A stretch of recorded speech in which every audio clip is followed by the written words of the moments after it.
Hello, everybody. Happy Tuesday afternoon. Hope yours is going well. We've got another Seahawks video to get to today, but first we just hit 3,970 subscribers to the channel. I want to give a shout out to all the subscribers. And special tip of the cap goes to the channel members, especially elite channel members.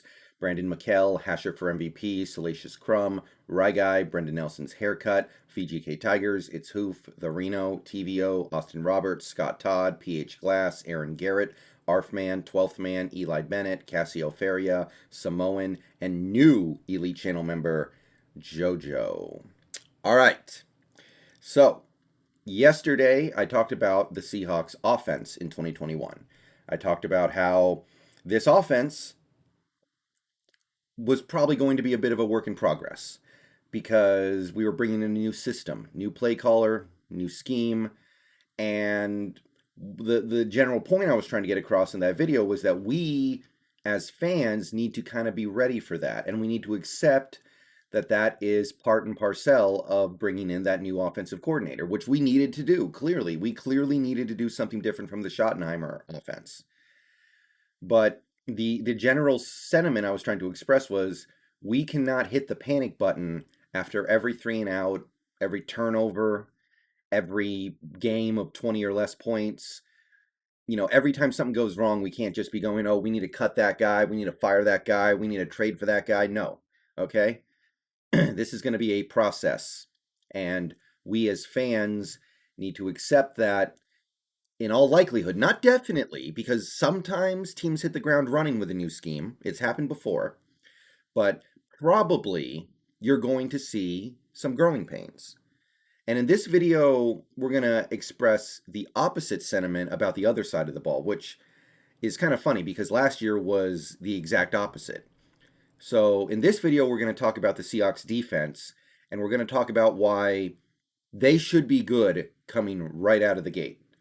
And they should be ready to carry the team through the first maybe 2-3 months of the year when the offense is trying to figure their stuff out.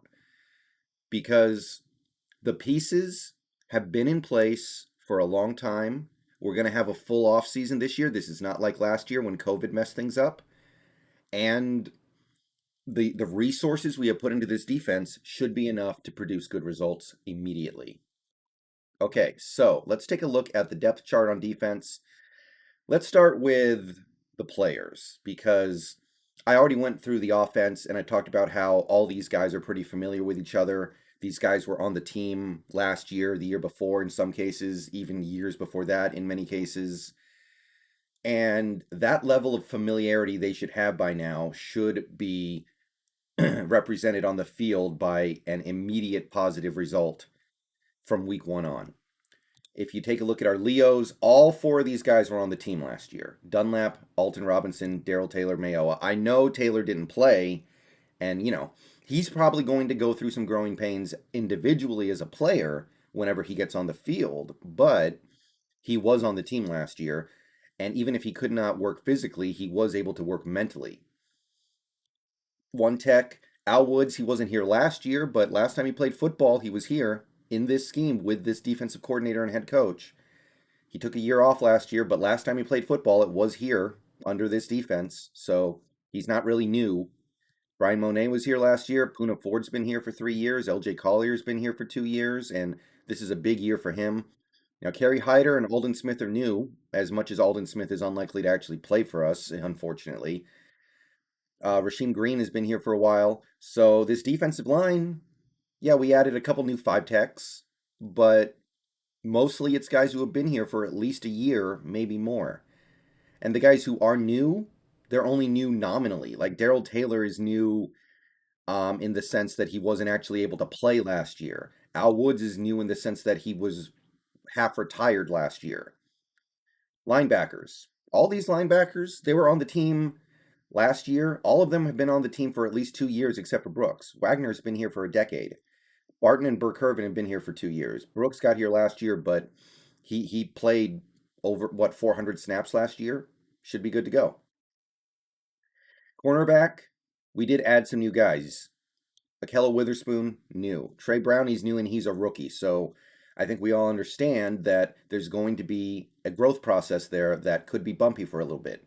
Trey Flowers has been here for 3 years. Demarius Randall was technically here last year. I know he didn't play that much, but he was on the team. But DJ Reed was here last year. Ugo Amadi has been here for 2 years. Marquise Blair, same deal. I know he hasn't played a ton, but he's been on the team for a couple years. Jamal Adams was here last year. Ryan Neal was here last year. Quandre Diggs has been on the team for about a year and a half now. So in terms of the players, in terms of the roster, you can clearly see these guys have been on this team for a while now. The pieces have been in place. We did bring in a new couple of corners. We did bring in a couple of new 5-techs. Yeah, we did change things up a little bit. You can't just bring back the exact same roster every year. Nobody does that, but most of the pieces have been in place for at least a year. And the reason why that means so much is because of the coaching staff. Carroll has been here for over a decade, and he's been running the same scheme on defense ever since. We all know this is basically Carroll's defense. He's not the defensive coordinator. He always lets somebody else be the nominal defensive coordinator, but we all know that it's his defense, and he's been implementing it for over a decade. Ken Norton Jr., if you ascribe any importance to his role, he's been here, this is his 4th year now. And again, he's running the same schemes. I know things change a little bit from year to year, but he's running the same Pete Carroll defense that we've always had ever since Carroll got here. So, look, this defense, unlike the offense, they have no excuse. They're going to have a full offseason this year. Last year, COVID, I think, messed them up at the start of the season. Now, they were worse than I thought. They were a lot worse than I thought. But the fact that the defense had so many problems last year probably had something to do with the fact that we were bringing in a lot of new players and playing without an off season, without training camp, without preseason. None of that's going to happen this year. So you've got the same scheme that you've been running for over a decade with players who have largely been here for at least a season. So I don't really need to paint any examples of this because it kind of speaks for itself. If you're going to be running the same defensive scheme with the same defensive coaching for years, and you're going to have the same players that you've had on the team for years, for the most part, the results had better be good, or else why did you invest all that time into it? That's just common sense, right? If the defense is not eventually going to be really good, then why are you wasting your time developing it for years? Because in some of these cases, we've already had to put up with the growth process of some of these players. You know, LJ Collier had a bum rookie year, and he played okay last year, I guess, but part of the reason why you give him those reps is because you think that eventually he'll be good. Maybe eventually he'll be a stud for us. Well, this is the year when it needs to start happening. And don't forget about the investment, too. This offseason, a lot of the Seahawks' money was spent on the defense. If you take a look at what we did in free agency, most of our focus was on defense. I talked about this in a previous video, which is why I wanted us to attack offense in the draft, and we did. But if you take a look at the way we spent our money, mostly defense. So the investment is there too. Dunlap, we brought him back. I mean, I know we cut him and then brought him back for less money, but still, that was an investment. Mayoa, we brought him back, investment. Al Woods, investment. Monet, technically, I know it's just a small contract, but we did choose to bring him back. Poona Ford, we re-signed him on that 2-year deal. Brought in Kerry Hyder, brought in Alden Smith, brought in Akello Witherspoon, drafted Trey Brown. These are investments that this team made. And don't even get me started on all the money we're giving Bobby Wagner and Jamal Adams. Don't even get me started about the draft pick we used on Jordan Brooks, LJ Collier, Marquise Blair. So at the end of this year, if things don't go well, Carroll cannot come out and say, well, we just didn't have the opportunity to invest in the defense the way I wanted to. No. The investment is there in terms of money, in terms of draft picks, in terms of time spent on the field. It's all there.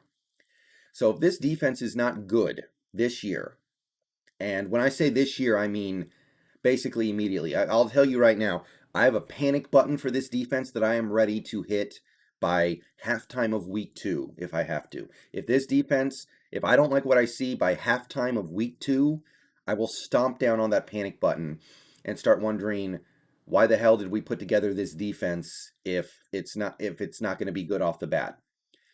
Because if it's not good off the bat, then either Carroll and Schneider got the wrong players, or Carroll is not coaching them right, or Carroll is putting them in the wrong scheme, or it's Carroll's fault, however you want to slice it, right? Because he put together this defense schematically and in terms of the roster. So when this season starts, and it's still several months away, and I do want to say one thing. We're not done. We could bring back Richard Sherman. We could bring back KJ Wright. But whatever we do at this point, it's not going to change the general makeup of this defensive roster that much. You're still going to see mostly guys who have been here before.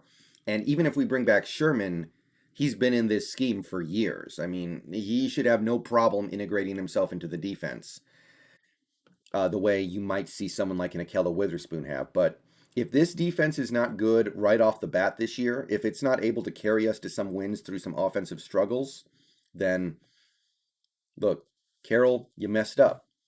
And maybe you messed up by keeping Ken Norton too. That's a possibility as well. We didn't have a great defense last year. It got a lot better as the season went on, though, so we decided to keep Norton on. I get it. I understand it. But if things don't go well on defense this year, then maybe that's where we put the blame. Maybe we look at Carroll and be like, hey, why didn't you fire your boy? You could have done that. Nobody would have blamed you for that. The defense was one of the worst in NFL history to start the season. But you decided to keep him. You showed improvement as the season went on. Okay, I get it. But if it doesn't work out, then you messed up. And there might be a price to pay for that. Now, I'm not saying he's going to get fired because he's basically untouchable for the moment. But what I am saying is that if the defense does not come out of the starting blocks hot, then I'm going to be on here putting all this on him. Because, like I already said with the offense, we can't count on them to carry us the way they did last year. It's got to be the other way around, and I expect it to be, for all the reasons we went through in this video. All right, I'm going to get out of here. Peace out, go Hawks. See you guys in stream later tonight. Schedule reveal is tomorrow. We're already getting a couple of leaks, so I'll try to keep track of that. But I'll talk more about the schedule dropping tomorrow, so keep an eye out for that, and see you guys later. Go Hawks.